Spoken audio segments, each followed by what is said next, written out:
también pues importante y que va ligado a lo que vimos la semana pasada y es con respecto pues al aparato respiratorio. Ya vimos el aparato cardiovascular y de la mano pues a este aparato cardiovascular tenemos el aparato pues respiratorio. Voy a compartirles la clase para que estemos pues ya en materia.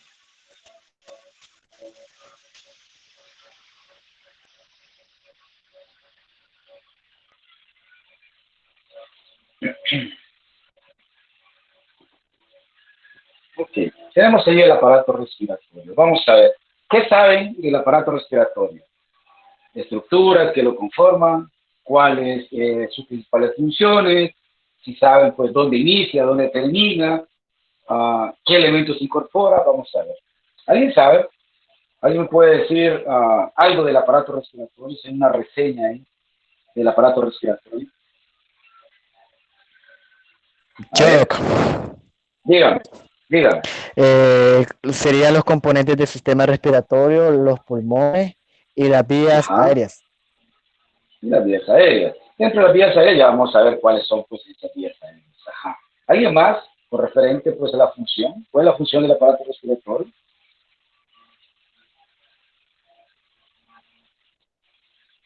A ver, ¿qué elementos incorporan? Ya el compañero dijo pues los pulmones y las vías aéreas. ¿Alguien puede decirme cuáles vías aéreas de las que habló su compañero?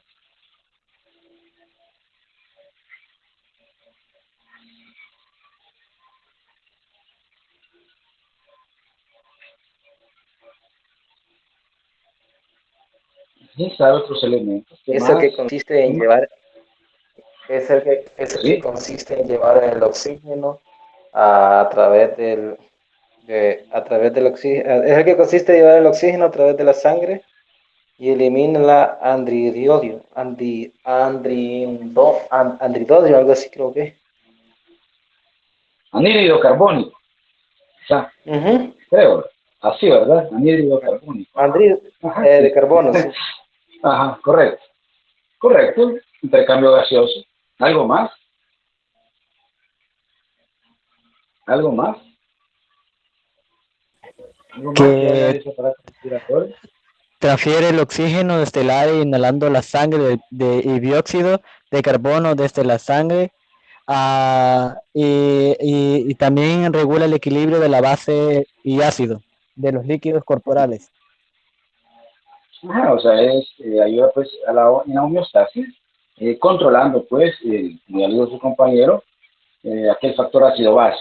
Cuando mirábamos nosotros pues lo de pH, el pH de la sangre, que decíamos pues, que tenía un valor normal y que pequeñas variaciones de eso pues podrían ocasionarnos desequilibrios a nivel pues sanguíneo, a nivel químico.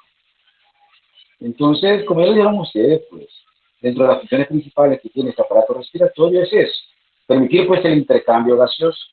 Ese intercambio gaseoso en el cual se da pues un intercambio a nivel de los tejidos y a nivel pues del alveolo pulmonar para permitir que en un momento se capte oxígeno y se libere a nivel de los tejidos y que a nivel de los tejidos se capte el CO2 y se libere pues el oxígeno, porque es como una dualidad, casi similar a lo que pasa pues en el corazón. Como les decía, hay un corazón derecho y un corazón izquierdo.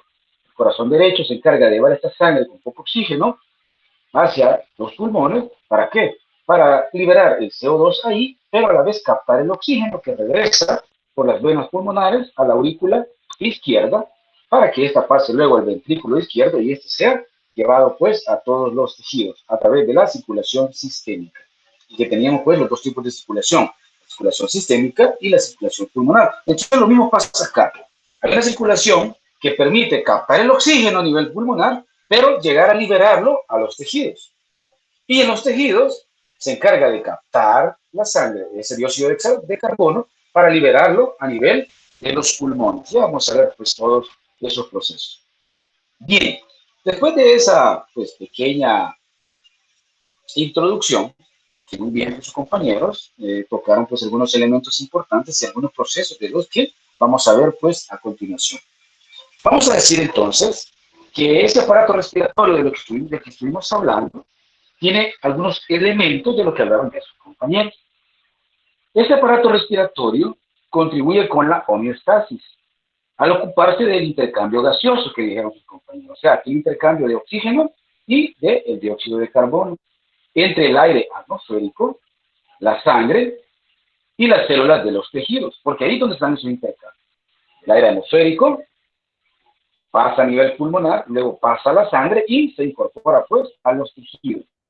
Y es un proceso bidireccional, en el cual lleva oxígeno y trae dióxido de carbono para ser liberado.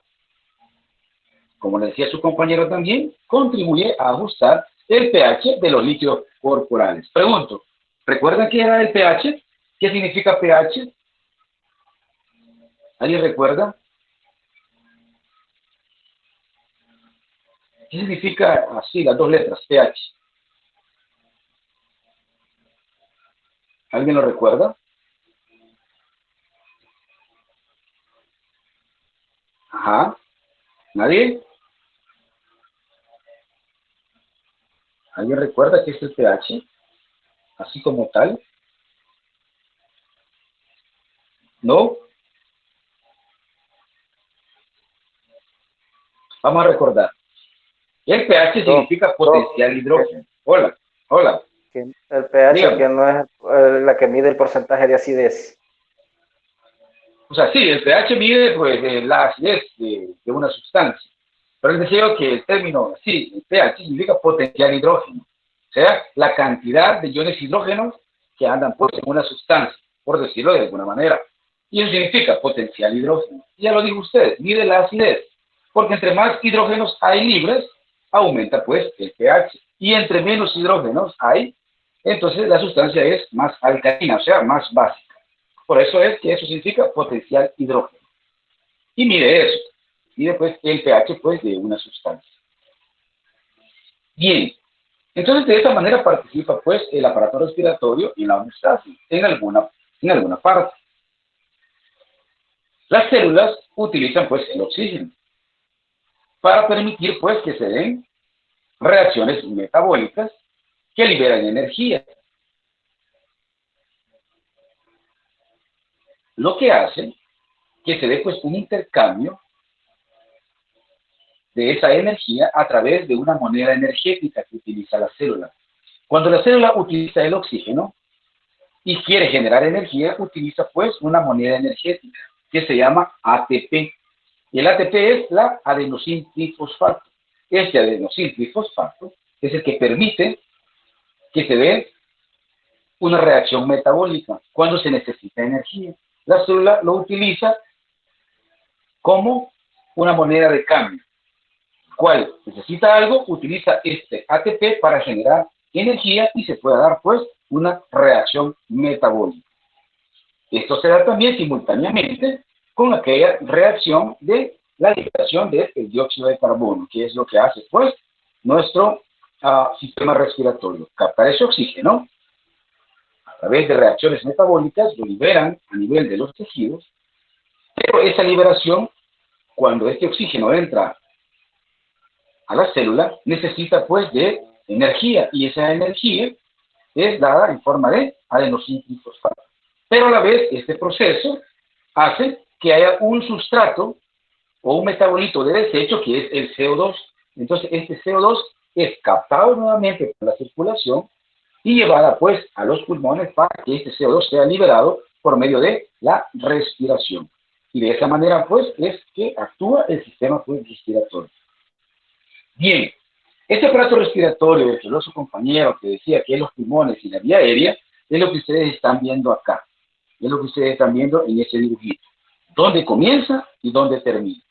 El aparato respiratorio está compuesto por la nariz, la faringe, o sea, la garganta, la laringe, la caja de resonancia o el órgano de la voz, la tráquea, los bronquios y los pulmones.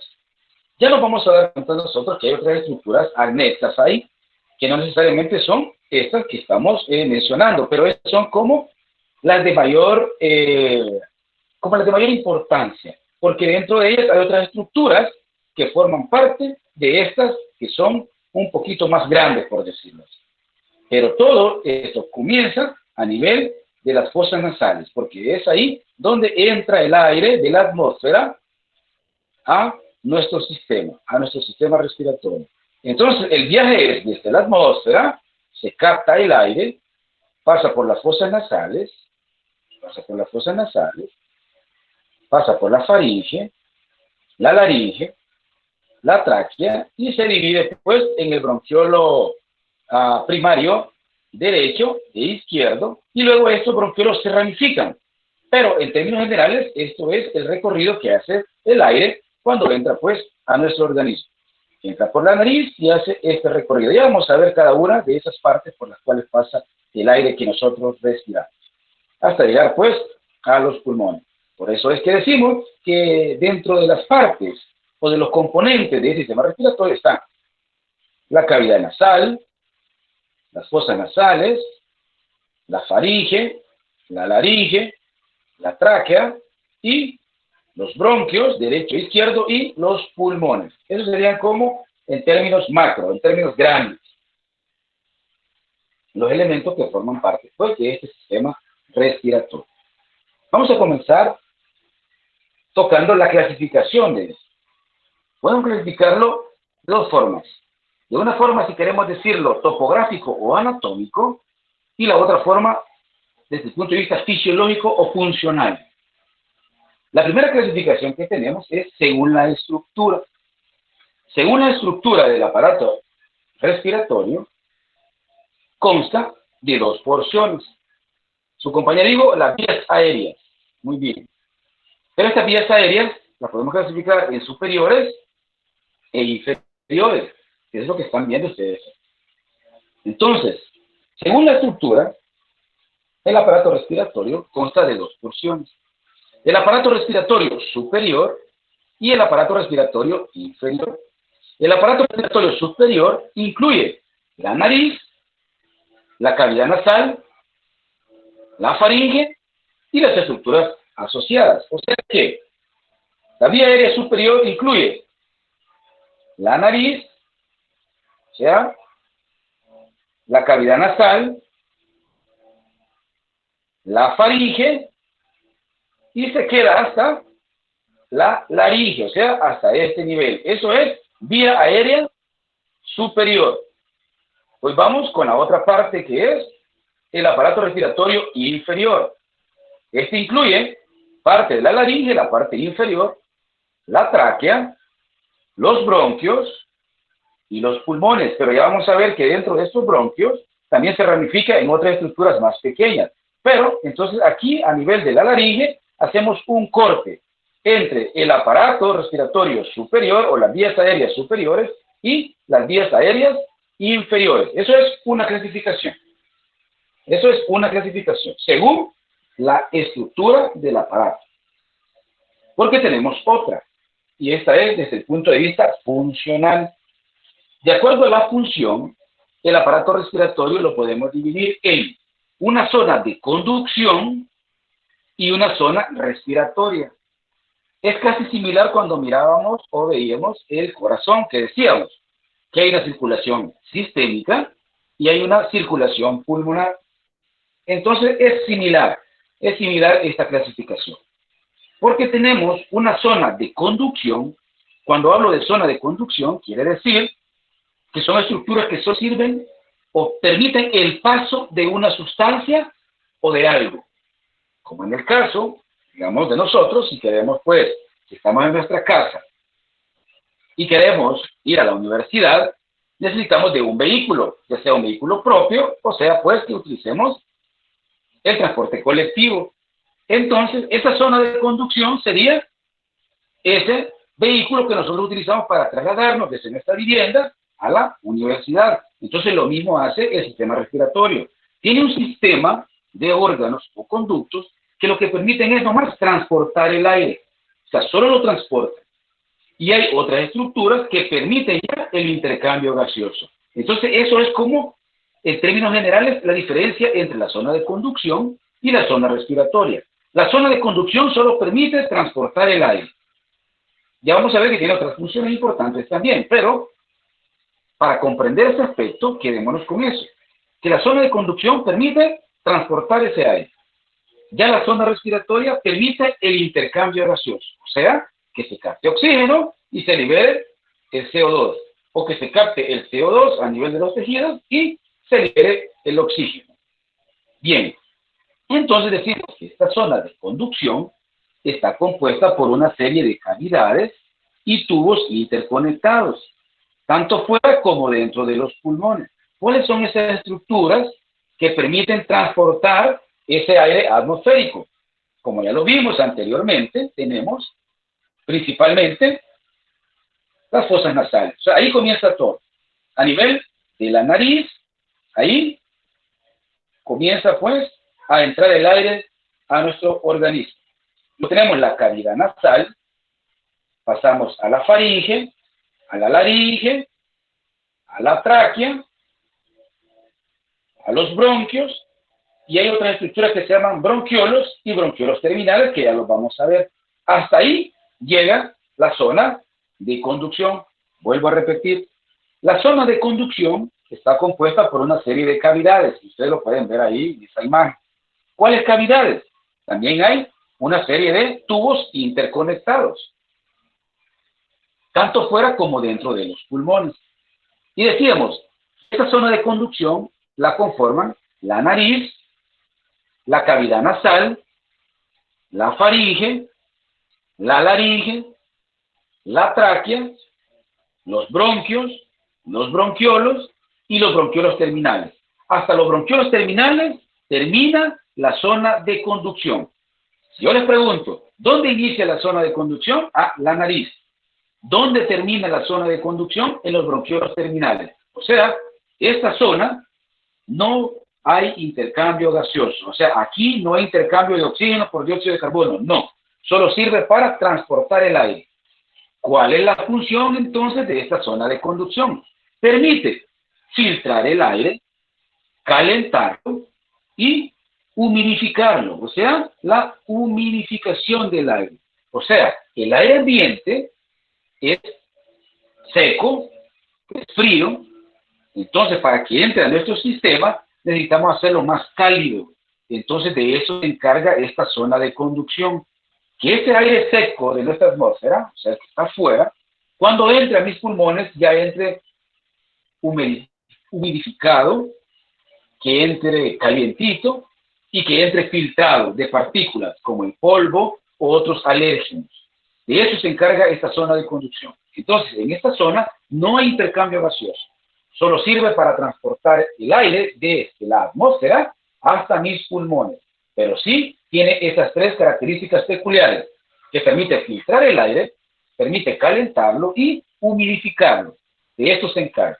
Hasta conducirlo a los pulmones. O sea, permite que sea un aire rico, un aire que no nos dé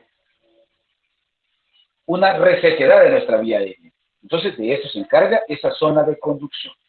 Ahora bien, esa zona de conducción que inicia en la nariz y termina en los bronquios terminales, no quiere decir que hasta ahí se quede, porque tenemos entonces una zona que se llama zona respiratoria. Esta zona respiratoria inicia a nivel de esos bronquiolos terminales, pero en otras estructuras que reciben el nombre de bronquiolos respiratorios. La zona de conducción termina a nivel de los bronquiolos terminales. Seguido de los bronquiolos terminales, hay otra especie de tubos que se llaman bronquiolos respiratorios. Ahí, en esos bronquiolos respiratorios, es donde inicia ya la zona respiratoria, o sea, aquella zona que permite que haya un intercambio de gases. Hasta ahí, en ese momento, es donde se da el intercambio de gases. Ya vamos a ver imágenes de eso para que se den cuenta a dónde terminan esos bronquiolos terminales y dónde inician los bronquiolos respiratorios que inician ya el proceso de intercambio gaseoso.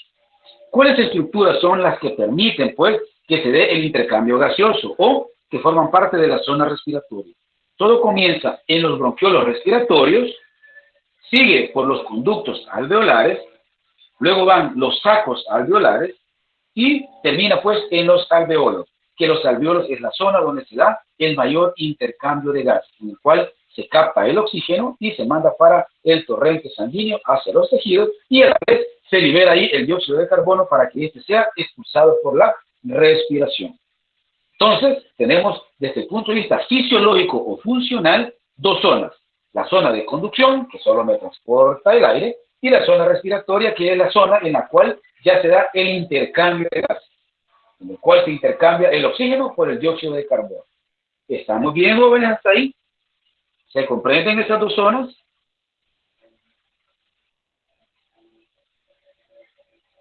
¿Se comprende, jóvenes? ¿Se comprende la zona de conducción y la zona respiratoria?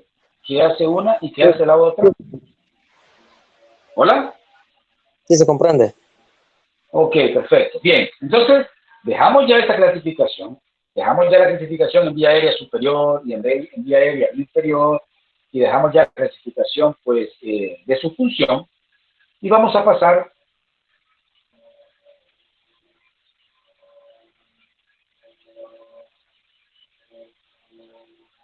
a la nariz. Ahí es donde comienza todo. En la nariz comienza pues nuestro sistema respiratorio, y vamos a iniciarlo ahí, a nivel de la nariz. Y vamos a decir, ¿qué es la nariz? Vamos a irnos acá.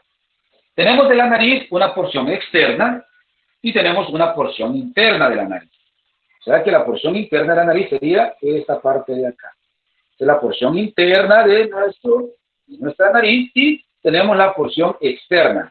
Y como podemos ver acá, está compuesta por hueso, cartílago y tejido conectivo. Bien, ¿qué podemos decir de la nariz? La nariz es un órgano especializado localizado en la entrada del aparato respiratorio, que puede dividirse en una porción externa y una interna, denominada cavidad nasal.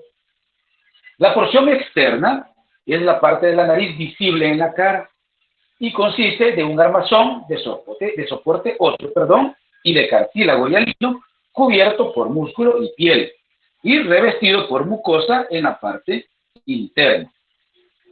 En cambio, la porción interna de la nariz o la cavidad nasal, esta parte que está delimitada acá, esta parte que estoy señalando, esa es la porción interna de la nariz, o conocida también como la cavidad nasal. Es un gran espacio en la región anterior del cráneo, ubicada en posición inferior con respecto al hueso nasal y superior en relación a la cavidad bucal, y está revestida por músculo y mucosa. Aquí podemos ver, está inferior al hueso nasal, está anterior pues al cráneo y está superior a la cavidad oral. Esa es la referencia que les está haciendo de lo que yo les dije. Entonces, esta es la zona interna de la nariz, y aquí tenemos la zona externa de la nariz, o sea, lo que usted se puede ver, eso que usted se puede tocar.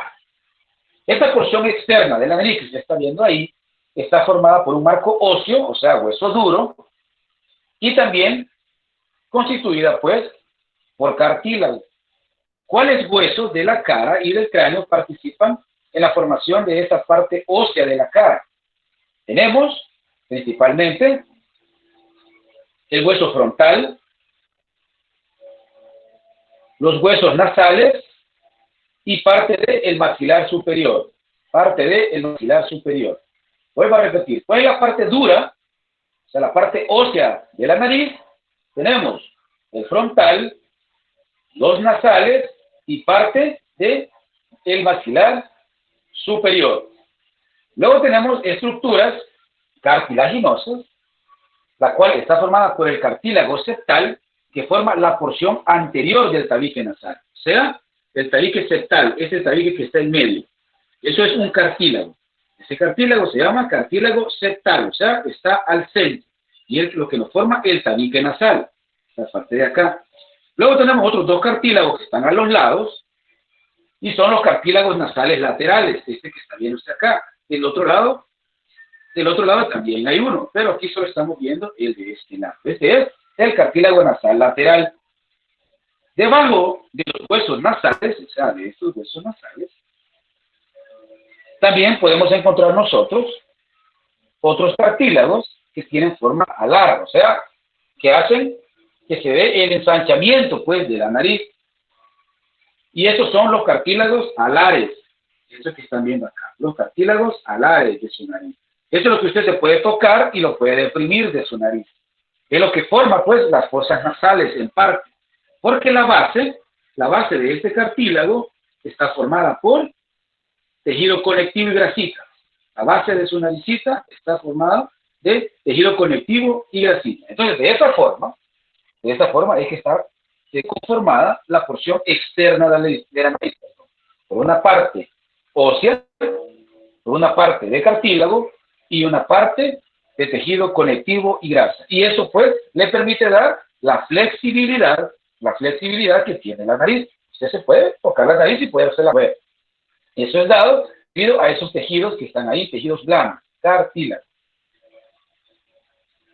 En la parte inferior de la nariz hay dos aberturas, o sea, lo que conocemos nosotros como los orificios nasales, esto que está acá, ¿ve? Estas dos aberturas, llamadas narinas, o también lo podemos llamar como orificios nasales, de los dos nombres. También le pueden dar el nombre de coanas, o sea, hay tres nombres. Pueden decirle coanas, narinas u orificios nasales. Entonces, de esta manera es que tenemos acá la parte externa de la nariz. Ahora vamos con la parte interna de esa nariz. La parte interna de la nariz pues, está delimitada principalmente por otra estructura que se llama las coanas. Y estas coanas es la finalización de la cavidad o la porción interna de la nariz, pero a su vez delimita también o es el punto intermedio entre las fosas nasales y la faringe. Ahí estaría como el punto límite entre la faringe y las fosas nasales, principalmente la porción interna. Ahí pueden ver ustedes una serie de pliegues. 1, 2 y 3. Esos pliegues son los que se conocen con el nombre de cornetes nasales. Los cornetes nasales. Cuando usted tiene una infección y le da gripe y usted se mira en el espejo su nariz, ve una mucosa de color rojo un poquito alterada. Eso que se ve usted rojo, que se ha inflamado, son los cornetes nasales, que se han inflamado por el proceso gripal que usted tiene. Estos cornetes nasales son bien sensibles. Si usted se estimula esos cornetes nasales, le da el reflejo de estornudar. Y están rojitos porque los capilares a ese nivel están bien superficiales. Entonces, cuando estos se inflaman, estos capilares se hacen todavía más superficiales y por eso se ponen así un poquito más rojos. ¿Cuál es la función principal de esta zona? Ya que en esta zona se van a dar varios procesos.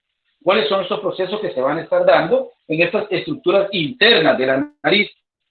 Principalmente a nivel de los cornetes nasales. Primeramente les dije yo que la zona de conducción, esta zona de conducción tenía tres funciones, que eran calentar el aire, humidificarlo y filtrarlo. También a nivel de esta zona, pero en la parte más superior, más o menos a este nivel, se da también la detección del estímulo olfatorio. Detección del olfatorio, o sea, reconocer los olores. Y también, como es una cavidad, permite también la modificación de las vibraciones vocales. A medida que pasa el aire a través de estas cámaras de resonancia, como son huecas, poseen también un tamaño considerable, entonces el aire queda atrapado, por decirlo así, en esta zona, y por eso son cavidades de resonancia. Para darme a entender, quizás pondré el ejemplo de una habitación o una casa que esté abandonada o esté sola. Una casa que está de esa manera, cuando usted habla, se oye un eco. ¿Por qué? Porque su voz, sus ondas, van a chocar sobre las paredes y como no encuentran objetos, da un efecto resonante. Pues lo mismo pasa a nivel de la cavidad nasal. Debido a que es una cavidad, sirve como un órgano de resonancia que me amplifica, por decir así, o sirve para amplificar la voz. Ya nos vamos a dar cuenta que todas estas cavidades permiten, pues, no solo el hecho de hablar, sino que permiten también la intensidad de la voz. La cantidad de aire que pasa a través de ella es lo que modula la gravedad, pues, de la voz. Qué tan grave es o qué tan suave es una voz. De todo eso, pues, depende. Por eso son órganos que sirven para transportar el aire, pero a la vez también tienen otras funciones, como en ese caso. Entonces, esa parte interna que ustedes están viendo ahí, es la encargada principalmente de eso, de calentar, humidificar y filtrar el aire inhalado, la detección del estímulo olfatorio y la modificación de las vibraciones vocales. Vamos a decir que la resonancia es la prolongación, la amplificación y la modificación de un sonido, mediante la vibración. Recordemos que la voz, pues, es una onda sonora. Esta onda sonora, pues, genera, pues, una vibración. Y eso es lo que se interpreta como nuestro lenguaje. Entonces, de eso se encarga esa estructuras internas de nuestra cavidad nasal. Podemos encontrar también estructuras anexas ahí, que tal vez ya lo vimos nosotros, como en el caso de los paladares, que decíamos, ¿cuál es el hueso paladar que solo le digamos la puntita? Pues el paladar. Ese paladar, usted tiene un paladar duro y un paladar blando, el que está en relación a su úvula, o la campanita que todos conocen. Aquí tenemos pues la cavidad oral, tenemos la lengua, su mayor porción. Tenemos a nivel de los huesos una estructura que se llama senos paranasales. Hay 4 huesos que tienen senos paranasales. Los 4 huesos que presentan senos paranasales son el hueso frontal, el etmoides, el esfenoides y los maxilares. Y son huesos paranasales porque están cerca, pues, de la nariz. Por eso se llaman paranasales, a la par de la nariz. Y son, pues, estos los que se inflaman cuando usted le detectan una condición patológica crónica que se llama sinusitis. La sinusitis no es nada más que la inflamación de estos senos paranasales que usted está viendo acá. Estos senos paranasales son productores de moco, pero en su mayor parte son también zonas de resonancia. O sea, aquí hay aire, en esta zona de acá hay aire. Entonces, cuando esto se llena de moco, es cuando le da pues la sinusitis, porque ahí debe de estar esa cavidad libre. Se secreta una cierta cantidad de moco, pero no para estar ahí, sino que ahí son zonas donde hay aire. Pero cuando se da esta enfermedad de la sinusitis, entonces esto se llena de moco y es cuando usted le da ese dolor frontal, ese dolor a la par de la nariz, o sea, lateral a la nariz, o cuando usted se agacha siente como que algo se le va a desprender cuando tiene un proceso gripal. Entonces es por eso, por la presencia de líquido que hay en esos senos paranasales, y como el moco pues es una especie gelatinosa, usted siente como que algo se le cae de la cara, pero es por eso, por el efecto de llenado de esos senos paranasales. Bien, después de eso tenemos otra estructura que les decía yo que se llama faringe, que es esto que está acá. ¿Bien? Esta faringe vamos a ver que la podemos dividir en otras porciones también. Entonces dejamos a un lado la cavidad nasal y nos vamos un poquito más adentro. O sea, dejamos ya la cavidad nasal y nos vamos un poquito más adentro. Aquí estamos a nivel de la zona de conducción. Aquí estamos en la zona de conducción. Entonces bajamos un poquito más y llegamos a otra estructura que conocemos como la faringe. Y vamos a describirla pues en este momento. ¿Qué es la faringe? La faringe, o como comúnmente le llamamos, garganta. Lo que usted le examina cuando tiene un proceso infeccioso. Que usted dice, me arde la garganta, ando bien roja la garganta. Entonces, lo que usted está viendo es la faringe, conocida como garganta. Como pueden ver acá, esa faringe es un conducto. Es un conducto en forma de embudo. ¿Por qué? Porque inicia ancho en la parte superior y en la parte inferior se va adelgazando. Por eso podemos describir así esa faringe, como aquella estructura de forma cónica o de forma de embudo que mide alrededor de 13 centímetros en su longitud. O sea, que desde las coanas hasta la laringe vamos a tener 13 centímetros de tamaño de esa faringe.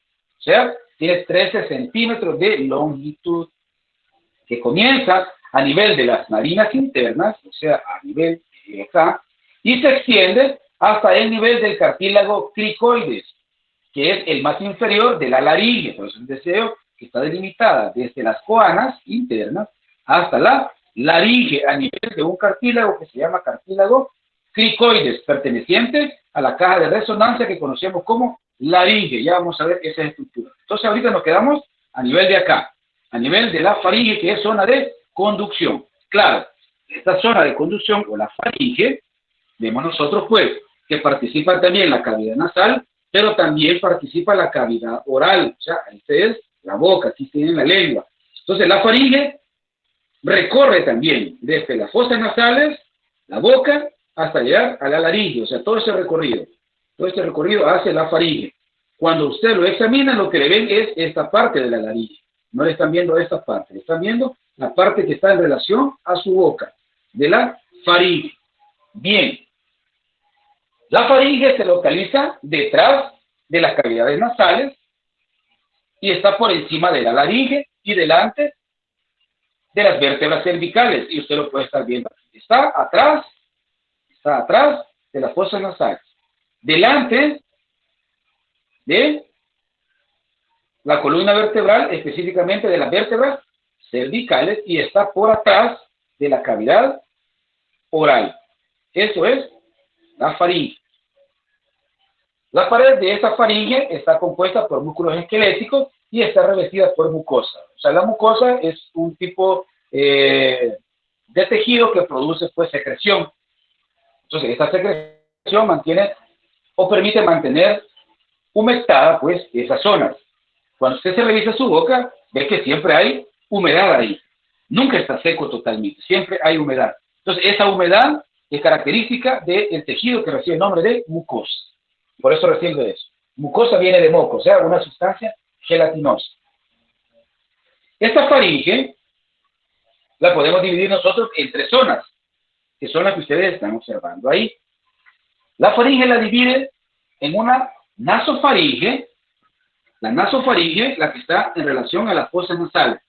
Nasofaringe, la que está en relación a la cavidad oral es la orofaringe, y la que está en relación a la laringe es la laringofaringe. Esas son las 3 zonas que podemos observar nosotros, o que podemos delimitar en la faringe.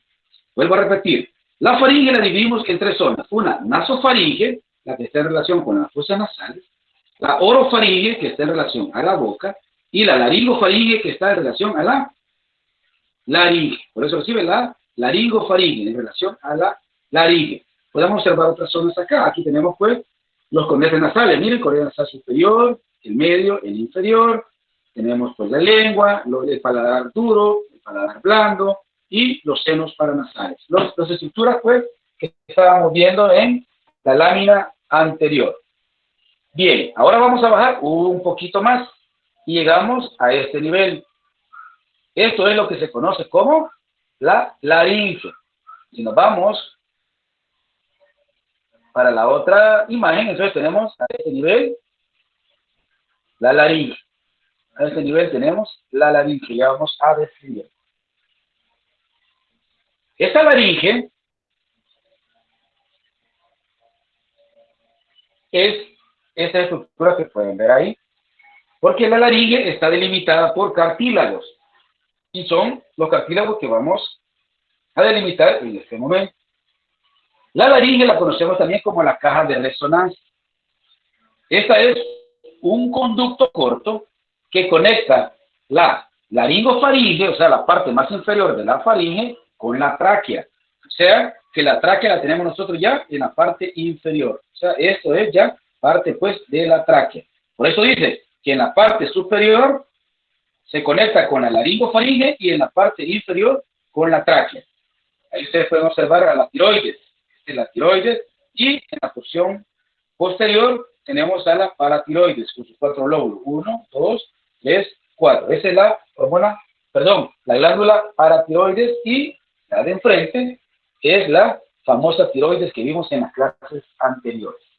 Entonces, esta laringe o la caja de resonancia es un conducto corto que conecta la laringofaringe con la tráquea. Se encuentra en la línea media del cuello, por delante del esófago. El esófago, jóvenes, es esto que está acá atrás.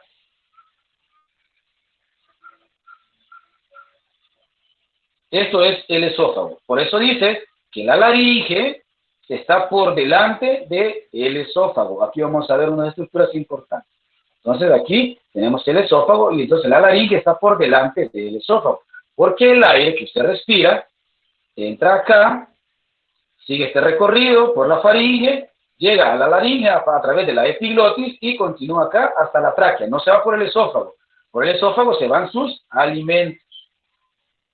Está comprendido a nivel de la sexta vértebra cervical, a nivel de C4 a C6. A ese nivel está, a nivel de C4 a C6. La pared de la laringe está compuesta por 9 piezas cartilaginosas, o sea, por 9 cartílagos. 3 de esos son impares y 3 son pares, que son estos que usted está viendo acá. Los 3 impares son el cartílago tiroides, que este grandote que ve acá, que tiene 2 láminas, el tiroides, el conocido como la manzana de Adán. Esta es la manzana de Adán, el cartílago tiroides, no el hueso yoides. Decíamos que el hueso yoides se confundía, pero no, este está un poquito más arriba, donde están llegando algunos ligamentos que van a fijar a la lengua. En cambio, esa manzana de Adán, que se le hipertrofia, o sea, se le hace más grande para que los caballeros tengan una voz, más fuerte, ese hueso, o ese cartílago, es el cartílago tiroides. El cartílago tiroides. Luego tenemos otro que es impar, conocido como la epiglotis. Es en forma de hoja, la epiglotis. Y tenemos otro en la porción posterior, este que está acá, que se llama el cartílago cricoides. Este es el cricoides. El tiroides, la manzana de Adán, la epiglotis y coides. ¿Cuáles son los pares? Aquí están, miren, estos chiquititos de acá. Tenemos el corniculado, o sea, estas puntitas que ustedes ven ahí, esos son los cartílagos corniculados, y estos grandecitos se llaman cartílagos aritenoides. Estos cartílagos aritenoides son los más importantes porque estos influyen en los cambios de posición y en la tensión de las cuerdas vocales que participan en el habla. O sea, aquí deben fijarse sus cuerdas vocales verdaderas y con las vibraciones de estas cuerdas vocales es que usted puede emitir sonidos. Las vibraciones de estas cuerdas vocales inician o participan en el habla, en el que usted pueda hablar. Por eso son importantes. Entonces, esos son esos cartílagos. Ahora bien, ¿cuál es la importancia de esta epiglotis que usted ve ahí? Nos vamos a ir para esta imagen que está acá. Esta epiglotis lo que hace es cerrar el paso de la crisis cuando usted está alimentándose. Porque cuando usted se alimenta, su alimento lo está triturando con sus dientes, hace el bolo alimenticio y lo deglute, o sea, lo traga. Pero este alimento no se va para la tráquea, para acá solo se va el aire. Entonces la epiglotis es el cartílago encargado de cerrar esta ventana, o sea, esto se hace hacia abajo, lo cierra, ¿para qué? Para que el alimento pueda pasar para su esófago. Pero ¿qué pasa cuando usted se pone a reír mientras está comiendo o está hablando? Lo que pasa es que, como cuando usted habla necesita de que salga aire, usted, en el momento que usted está tragando, se pone a hablar, entonces, para que se libere ese aire y permita que salga la voz, tiene que abrirse la epiglotis. Entonces, en ese momento, cuando usted se está comiendo, es cuando se le pueden ir partículas de comida acá. Y al llegar partículas de comida acá, estimulan esta zona y le da un reflejo de la tos. O sea, usted tose y si está comiendo arroz, se le sale el arroz hasta por la nariz. O está tomando líquidos y usted se pone a reír, entonces ese líquido se va para este lado, donde aquí solo tiene que pasar aire, pero como estimula esta zona, inmediatamente le da el reflejo de la tos y usted expulsa el líquido o expulsa los alimentos, ya sea por la boca o algunos, como sabemos que la faringe que está compartiendo la nasofaringe, la orofaringe y la laringofaringe, entonces los alimentos pueden pasar para acá o se pueden ir para la nariz y en ese momento que a usted le sale líquido hasta por la nariz cuando se está riendo. Pero es por eso, porque usted está liberando la epiglotis por la salida de aire que se está permitiendo acá y que abre la epiglotis mientras usted está comiendo. Entonces, por eso es que no se recomienda que cuando usted esté comiendo, esté hablando, porque si no, parte del bolo alimenticio de los alimentos se le puede ir para esta zona. Y ahí es lo que se conoce cuando le dicen a usted que ha aspirado, o una aspirativa. Porque usted se le ha ido contenido alimentario para la tráquea. Y aquí solo debe de pasar aire para este lado. Claro, la faringe comparte pues con la cavidad nasal y con la cavidad oral un conducto. Entonces, como por acá pasa el aire, pero también a nivel de esta zona pasan los alimentos. Pero ahí se encarga pues la laringe, especialmente el cartílago que se conoce como la epiglotis, que cierra esta entrada, o O sea, bloquea acá para que el alimento pase encima y se vaya para el esófago. O sea, el alimento pasa encima del epiglotis y se va para el esófago. Pero como le digo, cuando usted se está riendo, se abre el epiglotis, entonces parte de los alimentos se le van para acá. Y ahí es donde se estimula el reflejo de la tos y usted pues tos y los alimentos. Se van hasta por la nariz. Y ahí tenemos pues parte de los elementos que forman parte de la vía aérea superior. Hoy vamos con otra parte, y es la tráquea, o sea, esta estructura que usted está viendo ahí. Esa es la tráquea. La tráquea, vamos a decir, que es un conducto tubular, ustedes están viendo ahí especie de tubo, que mide aproximadamente 12 centímetros de largo y 2.5 de diámetro. O sea, que de acá hasta acá, vamos a medir esos 12 centímetros y de diámetro, vamos a decir que tiene 2.5 centímetros. Esta tráquea se localiza también delante del esófago. Nos vamos otra vez para este dibujito de acá. Y aquí ya tenemos pues la tráquea, aquí para abajo. Aquí, esta zona de acá, es la laringe. Pero despuesito de la laringe sigue la tráquea. Entonces el esófago está acá. Por eso les digo yo que está delante del esófago. Y la tenemos acá. Pero de enfrente, usted la está viendo de esta manera. Esa es la tráquea. Esta va desde la laringe hasta el borde superior de la quinta vértebra torácica. O sea, termina a nivel de la quinta vértebra torácica en el borde superior. Donde se divide en una estructura que se llama carina. Esta especie como de triángulo que está aquí, eso es la carina. A ese nivel se divide esta tráquea en un bronquio principal derecho y un bronquio principal izquierdo. Como pueden ver ustedes, el bronquio derecho es más grueso, es más vertical y es más corto que el izquierdo. Por eso es que si a usted se le va un cuerpo extraño, es más fácil que se le aloje el cuerpo extraño en el bronquio derecho por esa característica que tiene. Si ustedes ven, es más vertical. Entonces, si algo baja por acá, es más fácil que se vaya para acá que se vaya para el izquierdo. Entonces, la mayor parte de cuerpos extraños, cuando se dan aspiraciones, se van a alojar a nivel de pulmón derecho, por esa característica que tiene el bronquio principal derecho, que es más corto, que es más ancho y es más vertical. Bien. ¿De qué está compuesta esta tráquea? Tiene 4 paredes. Tiene una mucosa, que es la parte de la luz. Tiene una submucosa y tiene una porción de cartílago hialino. Este cartílago tiene una peculiaridad que es una forma de C. No está cerrado totalmente, sino que tiene una forma de C. Y tiene una cubierta, como todos los tejidos, de adventicia. Entonces, ¿cuáles son las 4 capas, por decirlo así, de la tráquea? Vamos a decir que tenemos una mucosa, una submucosa, el cartílago en forma de C y la cubierta que se llama adventicia.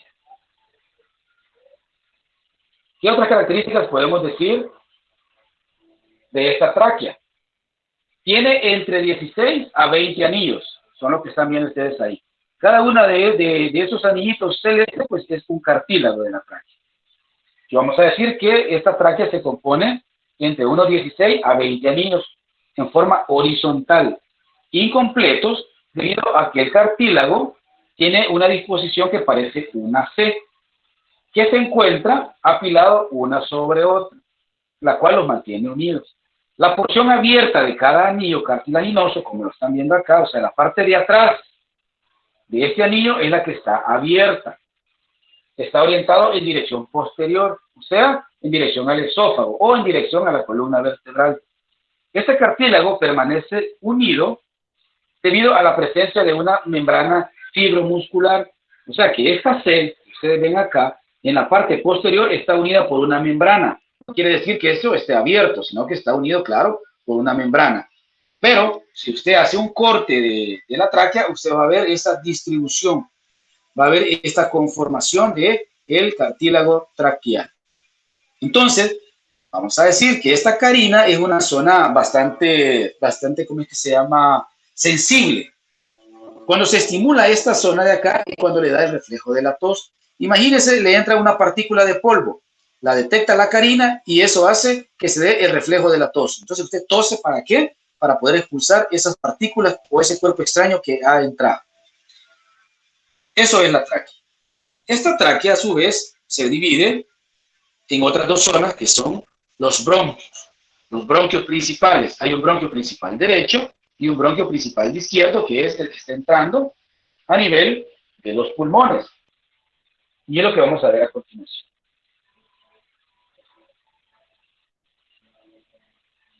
A nivel de la carina, o sea, a este nivel, alrededor del, bueno, a la altura de la quinta vértebra torácica, esta tráquea se bifurca, y ahí lo están viendo ustedes, en un bronquio principal derecho y en un bronquio principal izquierdo.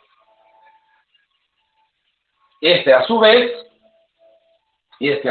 se va a comenzar a ramificar en otras estructuras. Estos bronquios tienen la misma conformación que la tráquea. Siempre tienen esos anillos cartilaginosos incompletos, o sea, en forma de C, y que están cubiertos pues por un epitelio que recibe el nombre de epitelio pseudoestratificado ciliado. Los cilios son una especie de vellitos que están en el interior que permiten pues arrastrar las partículas de polvo o de cuerpos extraños hasta el exterior, o el moco. También este tejido es productor de moco. La vía aérea pues es una vía que permanece siempre todo el tiempo húmeda. Por la característica pues que llega pues también ahí ciertas partículas que necesitamos eliminarlas a través del moco y a través de esos cilios que se mueven en dirección hacia afuera para liberar pues o liberarnos de los cuerpos extraños. Esos bronquios, es lo que usted va a ver acá. Es lo que usted va a ver acá, esas ramificaciones que está viendo en este momento. Vamos a decir que aquí, en este recuadro que tiene en la parte derecha, ahí dice la tráquea, que se divide en bronquio primario, o sea, un bronquio primario derecho y un bronquio primario izquierdo. Pero este bronquio primario, a su vez, se va dividiendo aún más y se divide en un bronquio secundario, que es el que va a cada uno de los lóbulos del pulmón. Este bronquio secundario se divide aún más y se convierte en un bronquio terciario. Este bronquio terciario se hace todavía más ramificado y se convierte ya en un bronquiolo. Y el bronquiolo se divide aún más y se convierte en el bronquiolo terminal. O sea, hasta ahí termina la zona de conducción de la que habíamos hablado. Hasta ahí llega la zona de conducción, hasta el bronquiolo terminal. O sea, aquella zona que solo me permite transportar el oxígeno. Aquí no se da intercambio gaseoso.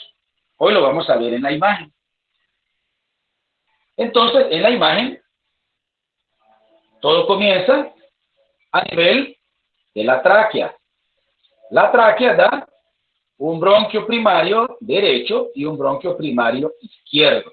Luego se comienza a dividir un bronquio secundario, y son estos, miren que se van segmentando, cada uno para los lóbulos. Entonces, estos serían los bronquios secundarios, estos que se van ramificando. Y los terciarios son estos más chiquititos, estos son ya los terciarios. Para llegar a ramificarse en otras estructuras todavía más chiquitas, que son los bronquiolos, más o menos a este nivel. Y las ramitas más chiquitas, o sea, estas que están aquí en la parte más externa del pulmón, es lo que conocemos como los bronquiolos terminales,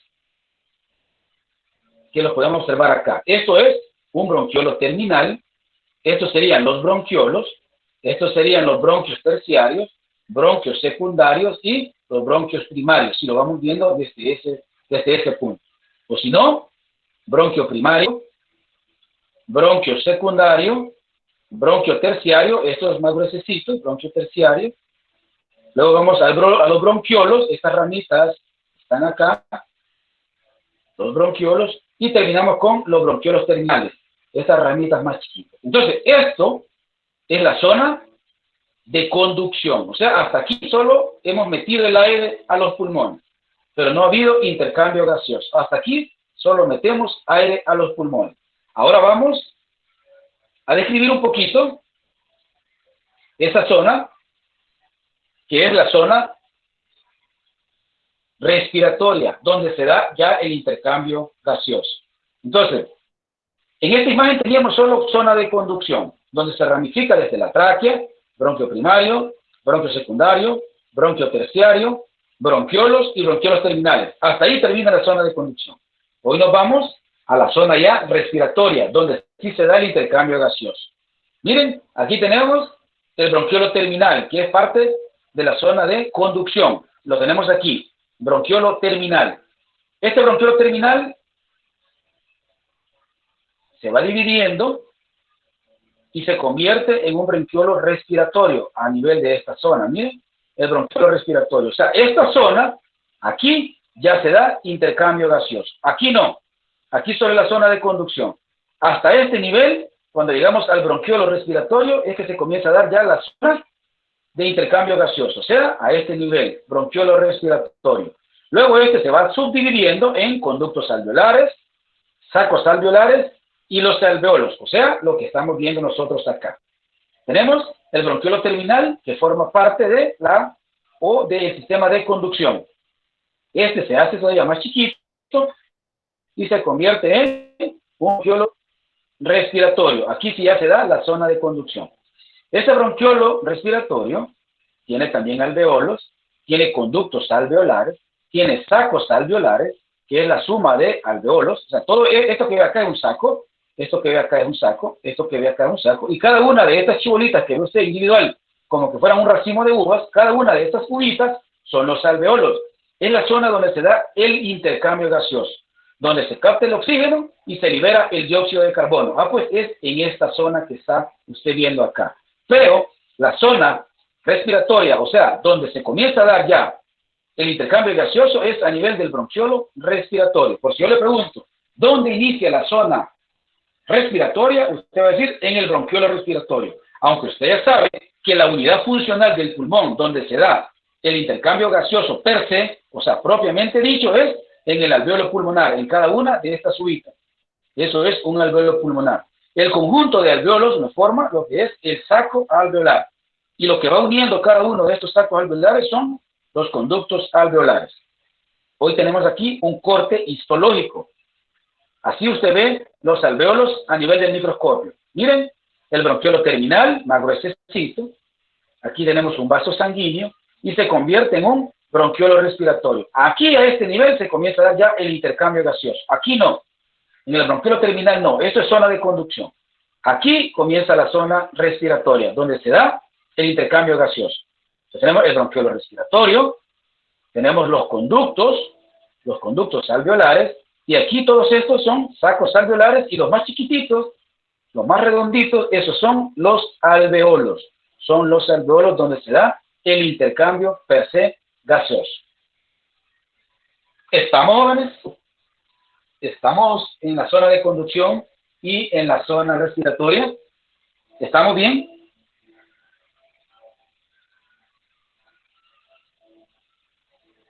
¿Me confirman? ¿Estamos Sí, bien? doc. Ok, perfecto. Bien. Entonces ahora pasamos a describir los pulmoncitos. Empezamos a describir los pulmoncitos. Ahí tenemos los pulmones. Ahí pueden ver ustedes los diferentes elementos. Ahí están viendo los bronquios primarios, los bronquios secundarios, los bronquios terciarios y los lóbulos de los pulmones. El pulmón derecho tiene 3 lóbulos. El pulmón izquierdo solo tiene 2. Podemos ver también ahí a unas fisuras o unos pliegues ahí que están dividiendo pues el pulmón. Vamos a decir que los pulmones son órganos pares, de forma cónica, situados en la cavidad torácica. Están separados entre sí por el corazón y otros órganos que se encuentran en el mediastino del que hablamos anteriormente. Los pulmoncitos también tienen 2 capas, así como la cubierta que tenía el corazón. ¿Se acuerdan que hablamos del pericardio, del endocardio y del miocardio? Pues igual, el pulmón tiene dos capas, una capa externa que está adosada a la pared costal y una capa interna que está adosada a la pared del pulmón. Estas capas reciben el nombre de pleuras. Tenemos una capa serosa, una pleura visceral, y tenemos una capa o una pleura parietal. Parietal adosada a las paredes, o sea, a las paredes de la cavidad torácica. Esta capa superficial, que se denomina la capa parietal, tapiza la pared de la cavidad torácica. La capa profunda es la visceral, y esta es la que está revistiendo los pulmones, como les dije anteriormente, o sea, está revistiendo los pulmones. Entre la capa visceral y la capa parietal hay un espacio que se llama el espacio parietal y tiene líquido pleural, o sea, la cavidad pleural tiene líquido pleural, que lo que me permite es que cuando los pulmones se expanden no haya roce con la cavidad torácica, sino que lo que hace es que los pulmones se expanden y como hay líquido ahí, eso permite que se deslice. Lo mismo función que hace el pericardio, o sea, esa capa, que lo que hace es que el corazón se esté contrayéndose, pero a la vez esté en una superficie lisa que no permite que haya frote. Entonces lo mismo pasa con los pulmones. Tiene esas dos capitas, una capa parietal y una capa visceral, que su función principalmente es evitar el roce pulmonar cuando este se expande. Eso es principalmente. Podemos describir también unas fisuras a nivel pulmonar, y son las que usted está viendo ahí. Una fisura horizontal y una fisura oblicua. Y puede ver ahí los tres lóbulos del pulmón derecho. Un lóbulo superior, un lóbulo medio y un lóbulo inferior. A diferencia del izquierdo, que tiene pues una incisura ahí o una cavidad, porque aquí permite alojar al corazón.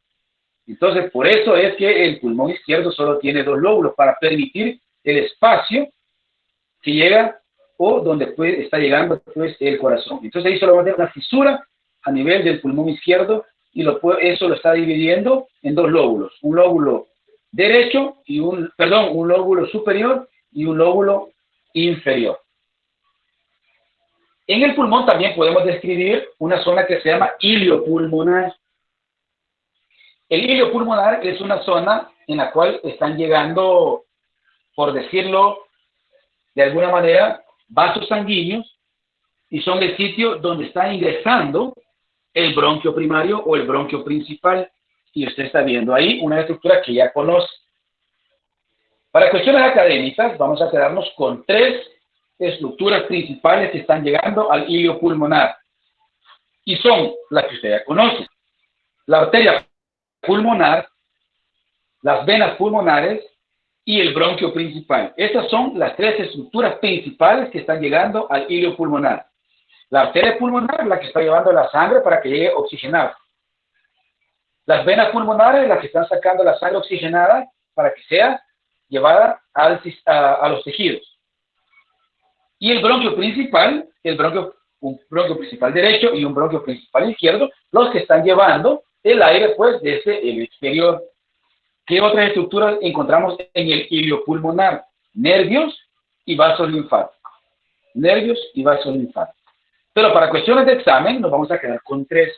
Si yo les pregunto, escriba los tres elementos principales del ilio pulmonar, usted va a poner arteria pulmonar, venas pulmonares y el bronquio principal. Esas son las tres estructuras que están llegando a nivel del ilio. O sea, aquí. Esto es el ilio pulmonar, o sea, una entrada y salida de estructuras. Aquí están llegando vasos que están nutriendo el pulmón, vasos que están sacando la sangre rica en oxígeno, y el bronquio principal que me está permitiendo la entrada del aire atmosférico. Así. ¿Estamos bien? Porque hoy ya vamos a pasar a unos procesos un poquito más complejos. Vamos a pasar ya a algo un poquito más complejo, que es la ventilación pulmonar. Ahorita solo vimos nosotros anatomía topográfica y algunos procesos de intercambio gaseoso. Pero ahora sí vamos a entrar de lleno ya a la fisiología del sistema pulmonar, o sea, cómo se dan estos procesos de intercambio gaseoso. Entonces, ahorita, pues, si quieren, nos tomamos 5 minutos para que descansen un ratito y después seguimos para que se relajen un poco, porque lo que viene es un poquito más complicado porque es un proceso fisiológico. Todo lo anterior era anatomía y era pues de aprenderse cositas, pero ahora es de aprenderse procesos y de entender procesos. Entonces, no se desconecten, solo levántense, respiren, vayan a tomar agua y yo tengo las 5:30, 5:35 iniciamos nuevamente. Bien, vamos a ver esto de la ventilación pulmonar. Ya ves, esto es fisiología, pues, del sistema respiratorio. Un poquito de atención porque nos podemos perder ahí en algunos datos. Gracias. Bien, ¿qué es la ventilación pulmonar? Pues la ventilación pulmonar no es más el proceso de intercambio gaseoso entre cuerpos. Creo que está lloviendo en algunas zonas. Okay. Bueno. Bien, entonces decía pues que el proceso de ventilación pulmonar no es nada más que ese proceso que permite pues el intercambio gaseoso a nivel pues de nuestro sistema, el cual pues llamamos respiración, que tiene pues 3 pasos básicos para que se dé este proceso de ventilación pulmonar. Primeramente, la ventilación pulmonar o la respiración, vamos a decir que la podemos dividir en 2 procesos. En la inspiración, o sea, el flujo de aire o entrada de aire a los pulmones, y la expiración, o sea, el flujo hacia afuera. Liberar el aire, en este caso, el dióxido de carbono. En este se produce, pues, el intercambio entre el aire de la atmósfera y los alveolos pulmonares. En este proceso de la ventilación pulmonar, que implica la inspiración, o sea, meter aire a mis pulmones, y la expiración, sacar el aire de mis pulmones. Pero esto implica ya que hubo un intercambio de gases, un intercambio desde la atmósfera, o sea, desde el aire atmosférico, hacia mis pulmones, hasta llegar a los alveolos pulmonares, o sea, hasta llegar a la zona respiratoria. No solo a nivel de la zona de conducción, sino que para que este aire sea funcional, hasta la zona respiratoria, a nivel de los alveolos pulmonares. Aunque sabemos nosotros que esta zona respiratoria inicia en el bronquiolo respiratorio. Y la zona de conducción termina en el bronquiolo terminal. Partiendo de ahí, vamos a decir que tenemos una respiración externa y una respiración interna. La respiración externa está relacionada al pulmón y la respiración interna está confinada a los tejidos, casi similar. ¿Alguien me puede decir qué está pasando en el chat? ¿No puede ingresar o qué? ¿Me hace alguien el favor? Pues están diciendo, doctor, que está lloviendo en un lugar y el problema es que no pueden entrar. Ok. Gracias, muy amable. Gracias. Bien. Entonces, decía, pues, que teníamos 2 sistemas, como en el caso del corazón, que teníamos una circulación pulmonar y teníamos una circulación sistémica. Pues lo mismo casi a nivel de la ventilación, porque tenemos un intercambio que se da a nivel pulmonar y hay un intercambio que se da a nivel de los tejidos. ¿Qué dice la respiración externa o la respiración pulmonar? Es el intercambio de gases entre la sangre que circula por los capilares sistémicos y la que circula por los capilares pulmonares. ¿A través de quién? A través de una membrana que se llama membrana respiratoria. O sea, estamos hablando a nivel del alveolo pulmonar. Durante este proceso de intercambio sistémico con los capilares pulmonares, vamos a decir que en este proceso La sangre capilar pulmonar obtiene oxígeno y pierde CO2 de otra manera. Yo sé que a nivel alveolar necesito captar el oxígeno atmosférico. ¿Para qué? Para mandarlo a la sangre y que ésta llegue hasta los tejidos. Pero en ese mismo momento, la sangre que viene con poco oxígeno me tiene que depositar el CO2 para que se dé el intercambio. Entonces, en la respiración externa o en la respiración pulmonar, lo que pasa es que se capta oxígeno, se capta el oxígeno para incorporarlo a la sangre y que ésta la transporte hasta los tejidos. Pero a la vez, la sangre que viene de retorno me libera el CO2 para que este CO2 sea liberado por medio de la respiración, o sea, a través de los pulmones, cuando yo hago la expiración, o sea, cuando yo saco el aire. Esto pasa a nivel pulmonar. ¿Y qué es lo que pasa a nivel tisular? O sea, en la respiración interna. O sea, pasa lo contrario. ¿Por qué? Porque en el intercambio de gases entre la sangre de los capilares sistémicos y las células pasa lo contrario. Porque aquí lo que vamos a hacer es liberar el oxígeno a los tejidos y captar el CO2 para llevármelo de regreso y sea liberado por los pulmones. Claro, dentro de estas células se dan reacciones metabólicas que están consumiendo ese oxígeno que se está liberando. Y liberan pues el CO2 y se produce la moneda energética en forma de ATP, adenosín trifosfato, para que se dé la respiración celular. Entonces, en términos generales, lo que ocurre es que en la respiración externa o pulmonar se capta oxígeno para mandarlo a los tejidos, pero a la vez, a nivel de los tejidos, se capta el CO2 para llevarlo a los pulmones y que sea liberado. En el caso de la respiración interna o la tisular, pasa lo contrario. El oxígeno que lleva es el que se libera. Y ahí en los tejidos lo que se capta es el CO2, porque lo que necesitamos es retirar el CO2 de los tejidos a través de la respiración. Entonces el CO2 se une a la sangre y este pues es transportado por la sangre hasta los pulmones para que sea liberado. ¿Se comprende lo de la ventilación pulmonar? ¿Se comprenden los procesos, jóvenes? ¿O hay dudas? Ahora aclarémoslo, porque si no saben, yo le pongo un caso de este tipo y yo le digo, ¿qué está pasando ahí? ¿Qué se capta? ¿Se capta oxígeno o se libera CO2? ¿O se capta CO2 y se libera oxígeno? ¿En qué caso? Por eso quiero que les quede claro esto. ¿Se comprende qué es lo que pasa en la respiración externa y en la respiración interna? ¿Podría dar un resumen, porque casi que no lo entendí? Vale.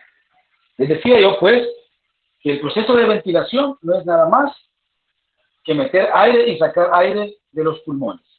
O sea, la ventilación pulmonar es el intercambio del aire atmosférico con los alvéolos pulmonares. Eso es ventilación pulmonar. Pero ese aire que entró de la atmósfera a mis alvéolos pulmonares puede seguir, pues, la vía de la respiración externa. Y a nivel de los tejidos tenemos la respiración interna o tisular. Por eso dice respiración interna o tisular de tejidos. Y la respiración externa o pulmonar. ¿Qué es lo que ocurre? En las dos se da intercambio de gases. O sea, en las dos se da intercambio de oxígeno por CO2 y de CO2 por oxígeno. Solo que en una se da en una forma y en otra se da de diferente forma. O sea, es un proceso bidireccional, dependiendo en el nivel en el que estemos. Por ejemplo, si estamos a nivel pulmonar, refiriéndonos a la respiración externa, a nivel del alveolo lo que va a estar pasando es que el aire que llegó a mis pulmones y llegó hasta mis alveolos pulmonares, este oxígeno que está ahí, necesito yo incorporarlo a la circulación sistémica. Por lo tanto, ese oxígeno necesito yo incorporarlo a la sangre. ¿Para qué? Para que este oxígeno llegue hasta los tejidos a ser liberado. Pero esta sangre que está aquí ya viene también de la circulación sistémica a través de la circulación pulmonar con dióxido de carbono. Entonces, ahí siempre en los pulmones, esa sangre capta oxígeno, pero a la vez libera CO2. ¿Para qué? Para que este CO2 sea liberado por medio de la respiración. Eso es lo que ocurre a nivel del pulmón. ¿Qué es lo que ocurre a nivel de los tejidos? O sea, a nivel de cualquier célula del cuerpo. Lo que ocurre es el proceso contrario. Como ya la sangre lleva oxígeno, entonces a nivel de los tejidos lo que va a pasar es que ese oxígeno que lleva la sangre va a ser liberado a nivel de la célula. Pero a la vez, la célula ya tiene metabolitos de desecho, o sea, aquello que ya no utiliza. Y eso es CO2.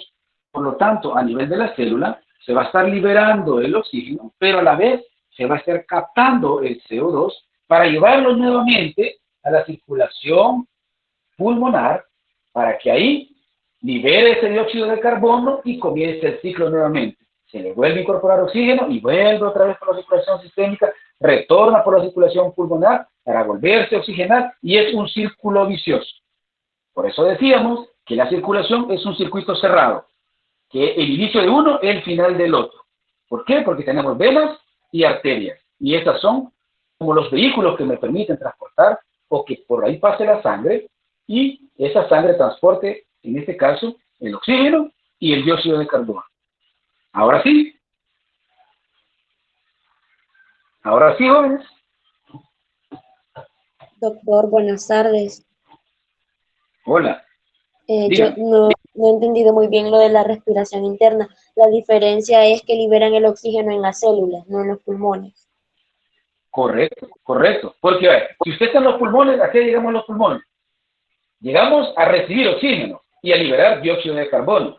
Pero si estamos en la célula, ahí no necesitamos captar oxígeno, porque lo que la célula necesita es oxígeno, que usted se lo está llevando. Entonces, la diferencia es eso, que a nivel pulmonar captamos oxígeno para liberarlo en los tejidos. Y en los tejidos captamos CO2 para liberarlo en los pulmones. Entonces, por eso digo que es un proceso bidireccional, en el cual uno está llevando y el otro trae de regreso. Pero los dos funcionan en diferentes momentos. A nivel del pulmón se capta oxígeno y se libera dióxido de carbono. En el caso de los tejidos, se libera el oxígeno y se capta el dióxido de carbono. Entonces, ahí está como la clave de comprender los dos procesos. Los dos llevan lo mismo, solo que en uno se libera una cosa y se capta otro, y en el otro se capta una cosa y se libera la otra, ¿sí? ¿Se comprende eso? Esa dualidad que se está dando. Sí. Ok, bien. Entonces, eso es como un poquito complicado, pero ya cuando lo lean, ustedes ya, y recordando los ejemplos, dicen, bueno, sí, es cierto. O sea, a nivel del pulmón se capta oxígeno para llevarlo a los tejidos, pero en los mismos tejidos se libera ese oxígeno, pero a la vez se está captando CO2 para llevarlo a los pulmones y que sea liberado. Entonces, eso es lo único que tienen que grabarse ustedes, para que no se confundan a la hora, pues, de un examen. Saber a dónde se está captando el oxígeno y a dónde se libera. Y en los tejidos se está captando lo contrario. Aquí se está captando CO2, porque necesitamos liberarlo de la célula, pero a la vez se está liberando el oxígeno en la célula, porque le sirve, pues, de alimento. O sea, es la nutrición de la célula para que se den los procesos metabólicos y se libere, pues, la energía. O se produzca energía en forma de ATP y se libere el CO2. ¿Estamos bien? ¿Estamos? Porque vamos a pasar ya a otro componente.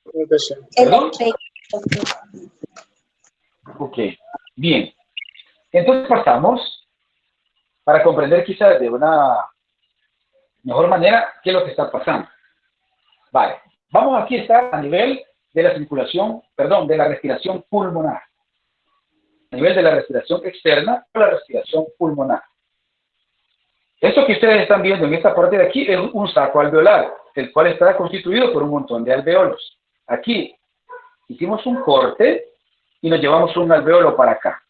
Aquí tenemos el alveolo pulmonar, aquí tenemos un vaso sanguíneo y aquí tenemos otro vaso sanguíneo. Aquí tenemos otro vaso sanguíneo y aquí tenemos otro vaso sanguíneo. Entonces, en la respiración pulmonar, como ya tenemos aire aquí, o sea, oxígeno, que necesitamos incorporarlo a la sangre, y la célula que transporta el oxígeno se llama eritrocito o glóbulo rojo, porque en su contenido tiene una proteína que se llama hemoglobina, la que capta el oxígeno. Entonces, esto es un glóbulo rojo y aquí está otro glóbulo rojo. Y aquí tenemos aire. aquí al centro hay una membrana, la membrana basal epitelial, o sea, la membrana que me está dividiendo el intercambio gaseoso. O sea, aquí hay aire y aquí hay sangre.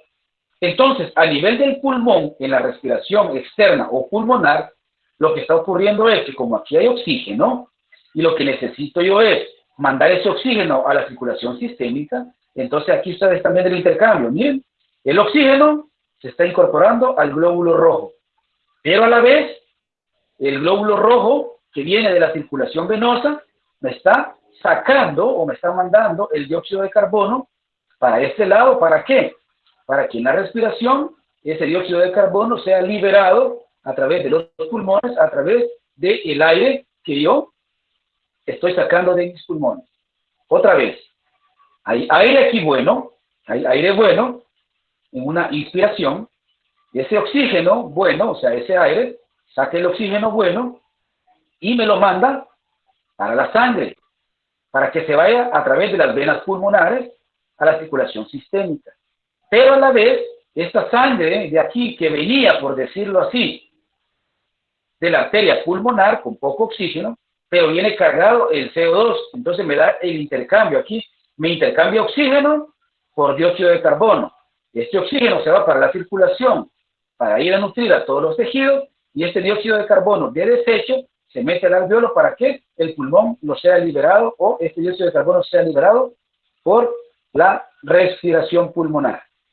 Entonces, eso es lo que está pasando a nivel pulmonar. Se capta el oxígeno y se libera dióxido de carbono. ¿Qué es lo que estaría pasando, utilizando este mismo ejemplo, en la circulación sistémica? Aquí pasaría algo similar. Porque imagínense que aquí estaríamos en la circulación sistémica. Digamos que aquí va la sangre. Entonces, aquí necesito yo meter el oxígeno a la célula, pero a la vez la célula de los tejidos me está liberando el dióxido de carbono. Entonces, el mismo proceso casi está pasando en los dos sistemas, solo que a nivel pulmonar se está incorporando el oxígeno y se está liberando el dióxido de carbono. En cambio, en la circulación sistémica se está incorporando el CO2 para que sea captado por la sangre y liberado a través de la respiración. ¿Se comprende muy bien lo que está pasando? Aquí solo se da el intercambio. Aquí se capta el oxígeno y se incorpora a los tejidos. Y aquí los tejidos están mandando metabolitos de desecho que es dióxido de carbono. Y de esa manera, bidireccional, es que se está dando el intercambio. Solo que a nivel pulmonar se capta oxígeno y se libera dióxido de carbono. Y a nivel de los tejidos se libera el oxígeno y se está captando el dióxido de carbono para ser liberado. Creo que ahora sí, ¿verdad? Creo que ahora sí ya quedó más claro ahí con esta imagen.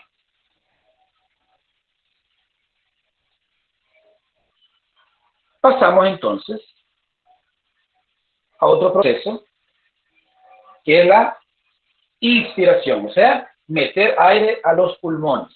¿Cómo metemos aire a los pulmones? El ingreso del aire a los pulmones se llama inspiración o inhalación. Antes de cada inspiración, la presión del aire dentro de los pulmones es igual a la presión atmosférica.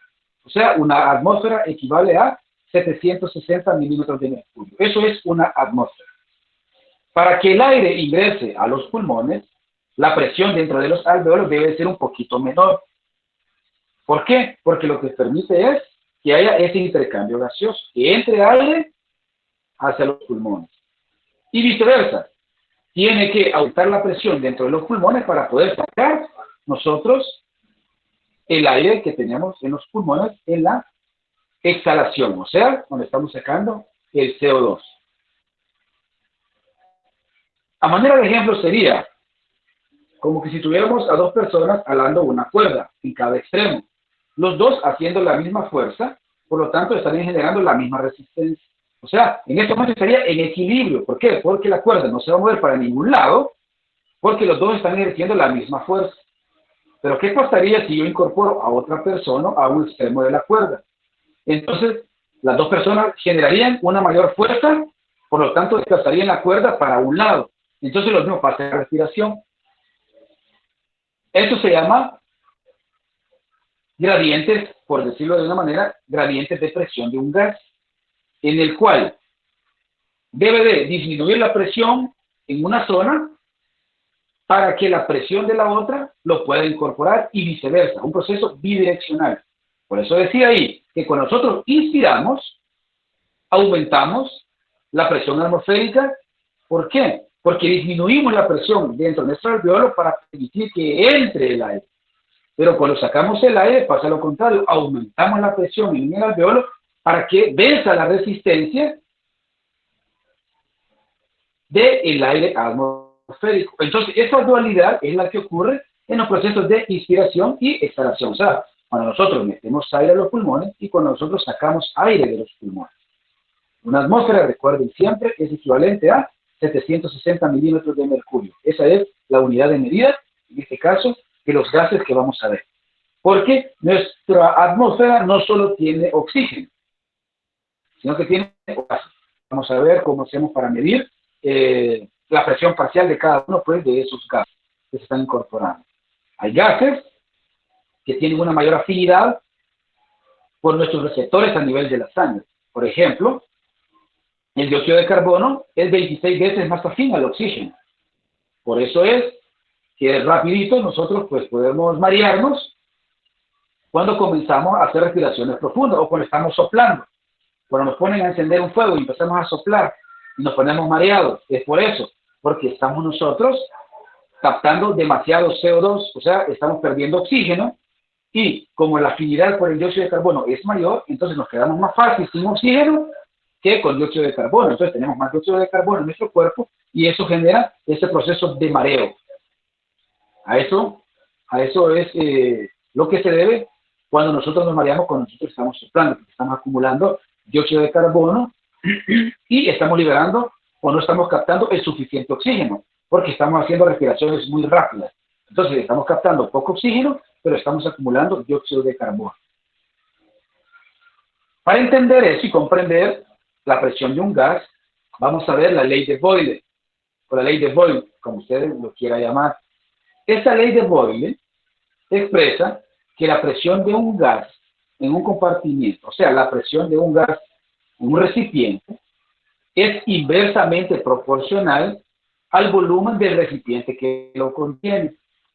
Lo que significa que si el tamaño de un recipiente cerrado aumenta, la presión del gas en el interior va a disminuir y que si el tamaño del recipiente disminuye, la presión en el interior del gas aumenta. Por eso es que la ley de Boyle expresa una relación inversa entre el volumen y la presión de un gas. Como cuando hablábamos del proceso de retroalimentación negativa, o sea, esperamos un efecto contrario al esperado. Entonces, cuando hablamos de algo inverso, es cuando estamos esperando lo contrario de lo que esperamos que pase. Es como si usted, digamos, está en el segundo piso del edificio de psicología y usted tira, pues, un celular por la ventana. Usted lo que espera es que el celular se vaya hacia el suelo, ¿no? Pero cuando algo inverso es, usted arrojaría su teléfono celular y en lugar del teléfono irse hacia abajo, se fuera hacia arriba. A eso se refiere cuando es algo inverso o es algo inversamente proporcional. Cuando se espera que el efecto sea contrario a lo esperado. En el caso del agua o en el caso de los líquidos, es un efecto directamente proporcional. ¿Por qué? ¿Qué pesa más, Jorge? ¿Un galón de agua o 2 galones de agua? ¿Qué pesa más? 2 galones de agua. 2 galones de agua. ¿Y qué genera más presión? Si yo le meto 1 litro de agua o le meto 2 litros de agua a una vejiga, ¿qué estaría generando más presión en la pared de esa vejiga? 1 litro de agua o 2 litros de agua. 2 litros de agua. Porque hay mayor volumen. Eso es a nivel de los líquidos. Pero a nivel de los gases ocurre lo contrario. Entre más grande sea el recipiente en los gases, hay menor presión. Y entre más chiquito sea el recipiente, hay mayor presión. Y eso lo van a comprender en este ejemplo que están viendo ahí. Tenemos en el recipiente 1 2 atmósferas. Tenemos en el recipiente 2 1 atmósfera. Si nosotros a este recipiente empezamos a generar presión y empezamos a disminuir el espacio, como en el caso de acá, lo que va a pasar es que estas partículas van a estar más juntas y como es un gas, esto va a aumentar la presión a este nivel. Cuando yo genere la presión, aumenta la presión de 1 atmósfera a 2 atmósferas.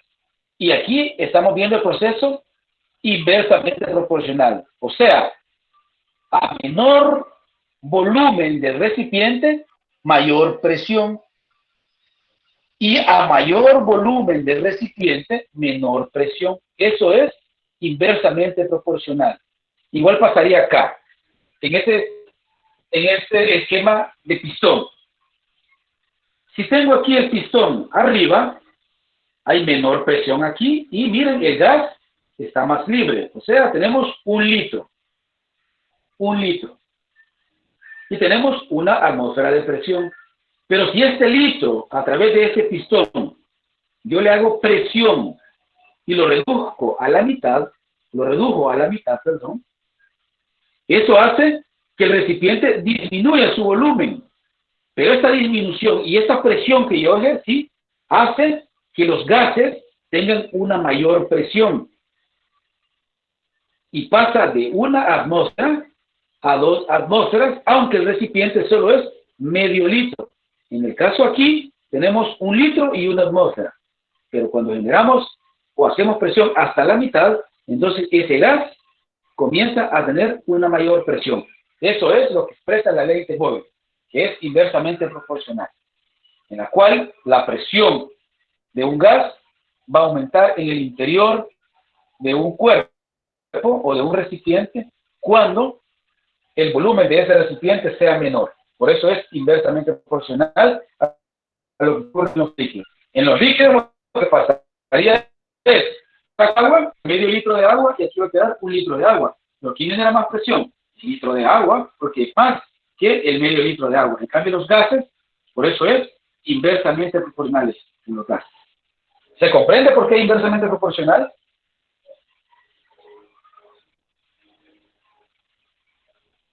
¿Se comprende, jóvenes, por qué es inversamente proporcional? Sí, doctor. Sí. Ok, perfecto. Entonces pasamos a los músculos que nos permiten, o son los músculos de la respiración. ¿Por qué se llaman músculos de la respiración? Porque nos permiten meter aire a los pulmones y sacar aire de los pulmones. Y tenemos músculos que participan en una respiración normal, o sea, en una persona que respira entre 12 a 16 respiraciones por minuto. Esa persona solo utiliza 2 músculos respiratorios, o sea, músculos inspiratorios. Tenemos músculos inspiratorios para meter aire y músculos expiratorios para sacar el aire. ¿Cuáles son los músculos inspiratorios en condiciones normales? Los músculos inspiratorios normales, cuando usted está respirando 12 respiraciones por minuto, serían los intercostales externos y el músculo diafragma, el músculo ocular que tenemos acá, el músculo diafragma. En condiciones normales, usted solo utiliza los intercostales externos y el músculo diafragma para meter aire a sus pulmones. Para sacar el aire, usted utiliza los intercostales internos y el músculo diafragma. Eso es en condiciones normales. Imagínese usted, lo ponen a correr 3 vueltas a la cancha de la universidad, entonces usted no va a estar respirando 12 respiraciones por minuto, lo más probable es que va a estar entre 20 a 25 o más. Entonces usted utiliza ahí unos músculos accesorios de la respiración. ¿Y cuáles son los músculos accesorios de la respiración? Tenemos músculos inspiratorios y músculos expiratorios.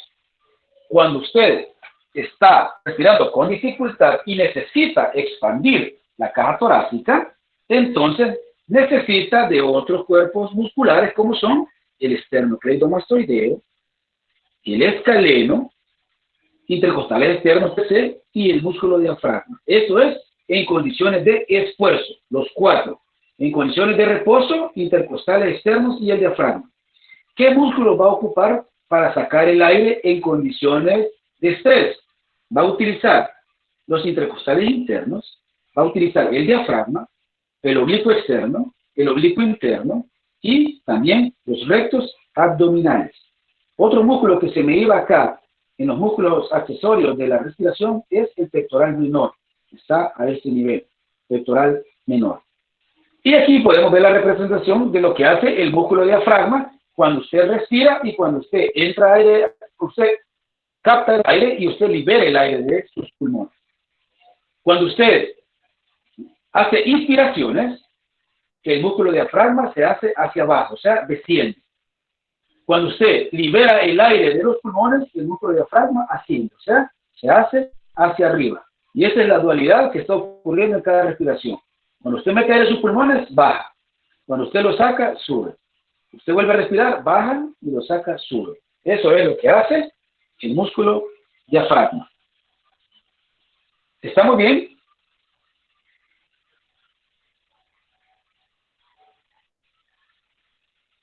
Y pasamos a otro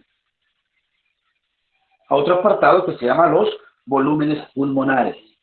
¿Qué son los volúmenes pulmonares? Estos volúmenes pulmonares, vamos a decir que en reposo, un adulto sano efectúa en promedio 12 respiraciones por minuto.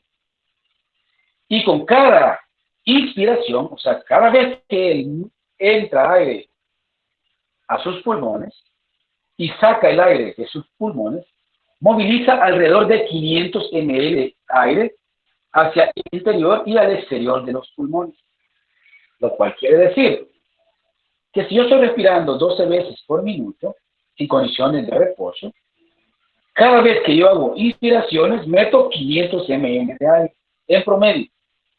Y cuando yo saco ese aire, saco 500 ml también. La cantidad de aire que entra y sale en cada movimiento respiratorio es lo que se denomina como volumen corriente. Ese volumen corriente es equivalente a los 500 ml de aire que yo incorporo a mis pulmones y que saco en cada respiración. Eso es el volumen corriente. Vayan aprendiendo estos conceptos, porque después vamos a ver que los siguientes volúmenes son sumatorias de unos con otros. O para hacer algunas fórmulas necesitamos saber estos valores. Entonces, volumen corriente es igual a 500 ml. ¿Y qué es el volumen corriente? No es nada más que el aire que yo incorporo a mis pulmones en cada inspiración y el aire que yo saco de mis pulmones en cada expiración. Eso es el volumen corriente. ¿Estamos bien con el volumen corriente? ¿No hay confusión en cuanto al volumen corriente?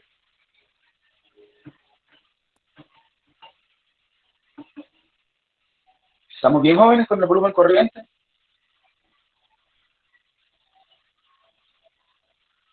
¿Hola? ¿Estamos? Todo bien, Doc, todo bien. Ok, perfecto. Bueno, tenemos el volumen corriente. No es nada más el aire que yo incorporo a mis pulmones y el que saco. 500 ml. Hoy vamos a otra condición que se llama la ventilación minuto. ¿Qué es la ventilación minuto? La ventilación minuto es el volumen total de aire inspirado y expirado en un minuto. Eso es la ventilación minuto. El volumen total de aire que incorporé yo a mis pulmones y saqué en un minuto. ¿Y cómo se calcula esa ventilación minuto?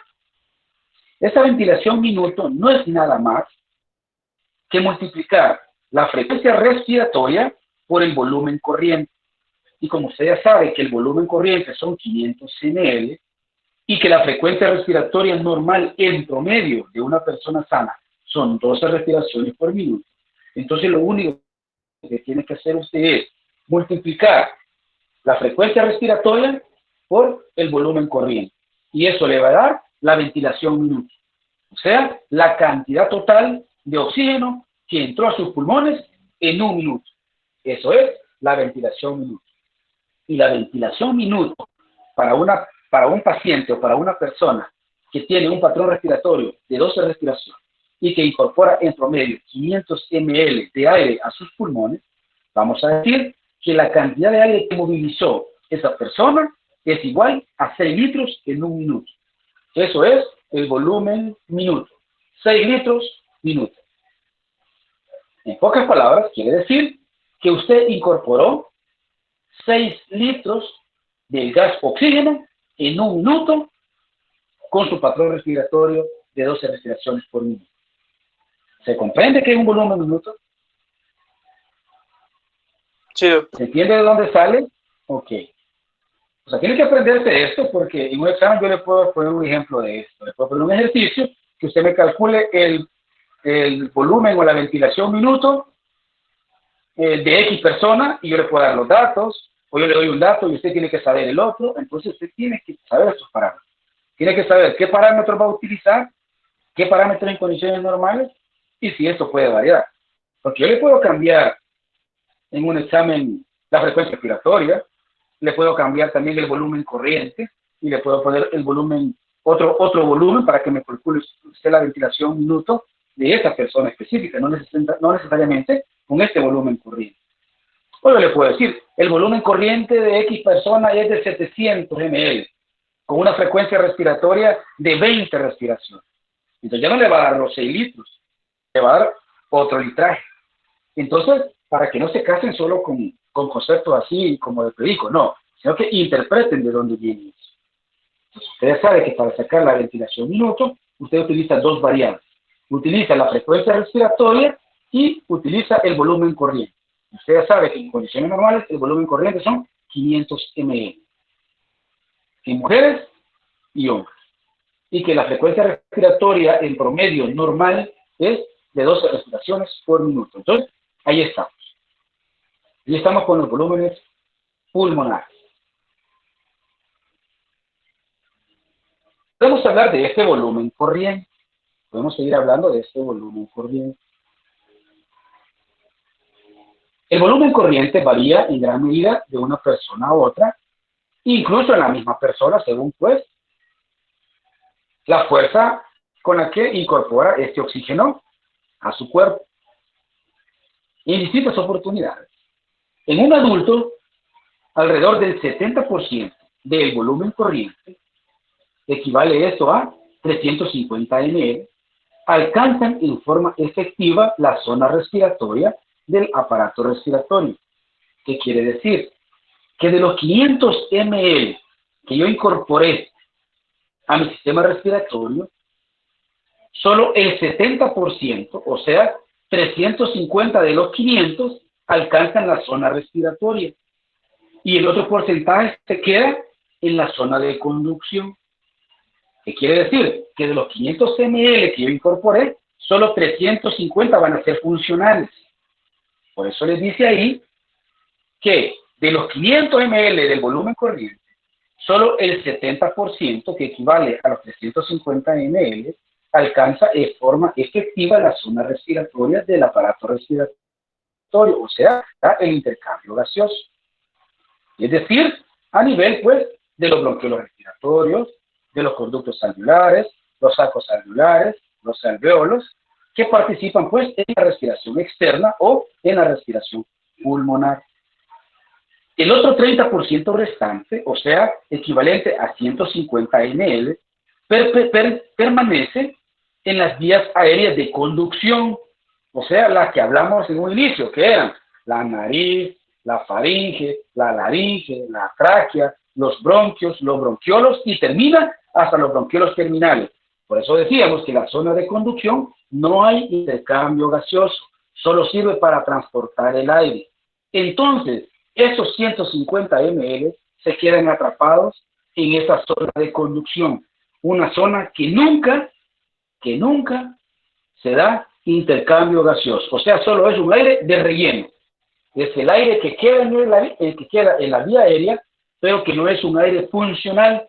¿Por qué? Porque ese aire nunca va a llegar a los alveolos pulmonares.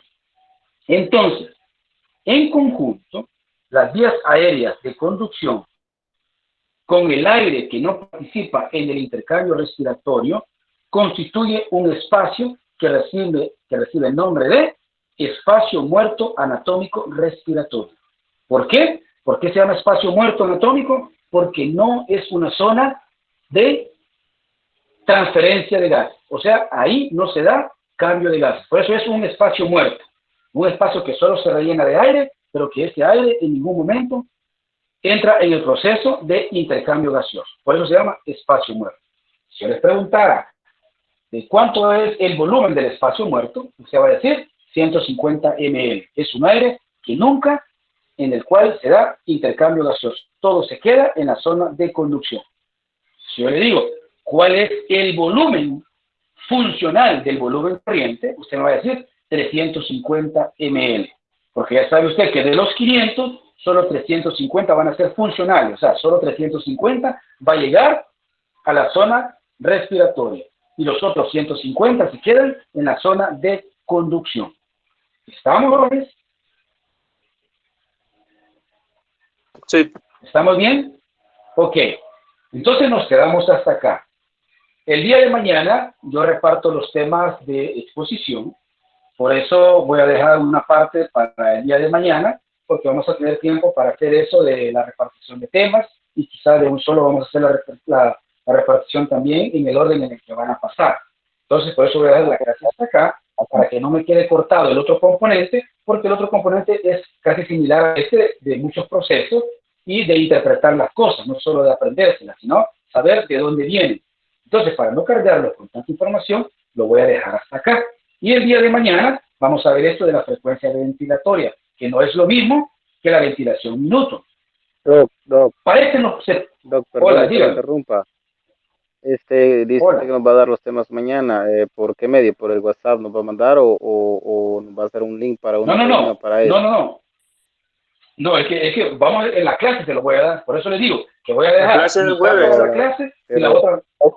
pero Perdón, clase no tenemos mañana. Sí, no, perdón. Es que me confundo con el grupo de la mañana, lo tengo el día miércoles, sería este el jueves con ustedes. Sería este el jueves. Me confundo por eso, pero con ellos estoy mañana, entonces, y pienso que con ustedes igual, pero no, con ustedes estoy el jueves, perdón. Con los de mañana sí, con los del grupo 01, mañana me reúno para repartir los temas, y con ustedes hasta el día jueves. Hasta el día jueves. Hago la aclaración y gracias por recordarme eso. Sí, mañana no tenemos clase con ustedes, sino que sería hasta el jueves. Entonces, el jueves ya están preparados, Okay, porque yo voy a repartir ya los temas, lo vamos a hacer quizás así aleatorio. Yo voy a ver ya un mecanismo de cómo hacer eso. Entonces, el representante de cada grupo va a elegir su tema, así como dicen, pues, cada quien se va a matar solo. Ahí, pues, si existe la suerte, pues, no sé, así pues le van a quedar los temas. Entonces, y mañana mismo, si hay algún problema, que creo que sí se va a dar, porque ya preví eso, que más de alguno todavía no tiene grupo, que hay un grupo que quedó como de 20, entonces, previendo todo eso, por eso he dejado la clase así. Termino en la primera hora la clase, porque ya nos falta poco, y dejamos ya el aparato respiratorio, y la otra porción de la clase me va a servir para eso, para repartir los grupos, explicar algunas cosas, y que ustedes pues ya puedan comenzar ya a su investigación bibliográfica. ¿Sí? Entonces nos quedamos hasta acá, nos vemos el jueves, así que el jueves, por favor, quizás no falten, porque ese día, pues, el que no tenga grupo lo incorporamos y vamos a hacer modificaciones. Entonces, quizá importante que no falten ese día, porque si no, pues se van a quedar sin grupo. Y lamento, o voy a lamentar, porque ya les vengo diciendo de mucho tiempo atrás, que hagan los grupos, que se incorporen, porque si yo pido algún adelanto, de lo que están haciendo, y hay alguna persona que en ese momento todavía no se incorporó a un grupo, a esa persona va a tener de dos. Me va a exponer un tema a mí personal, y yo se lo voy a dar, especial para él, o le queda 0. Son las dos opciones que va a tener esa persona. Preparar el tema él solito y me lo va a presentar él solito a mí. Y si no, pues le queda 0. Por eso les digo lo importante de no faltar la próxima clase, porque si usted no tiene grupo y si queda sin grupo, y yo tiro un adelanto y usted me dice hasta ese momento, fíjese que yo no tenía grupo, entonces yo no tengo grupo, doctor, ¿cómo hago? ¿Qué le voy a decir? Yo tiene dos opciones.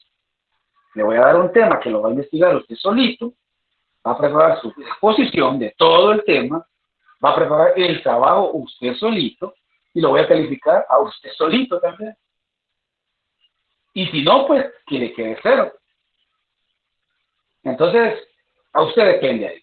O se incorpora a un grupo y hace pues las cosas como deben de ser, o las hace pues individual conmigo. No tengo ningún inconveniente. Pero si ya pasa y sobrepasa el límite y yo vuelvo a pedir un segundo avance y usted hasta ese momento me dice, fíjese que yo no tengo grupo, entonces automáticamente a usted le va a quedar 0 y va a perder un 15% de su nota global de ciclo. Entonces de usted depende si quiere perder ese 15% global. Entonces el día de mañana, por favor, jueves, con ustedes, el día jueves, por favor no falten, porque ese día pues voy a realizar pues ya la rifa de los temas de exposición.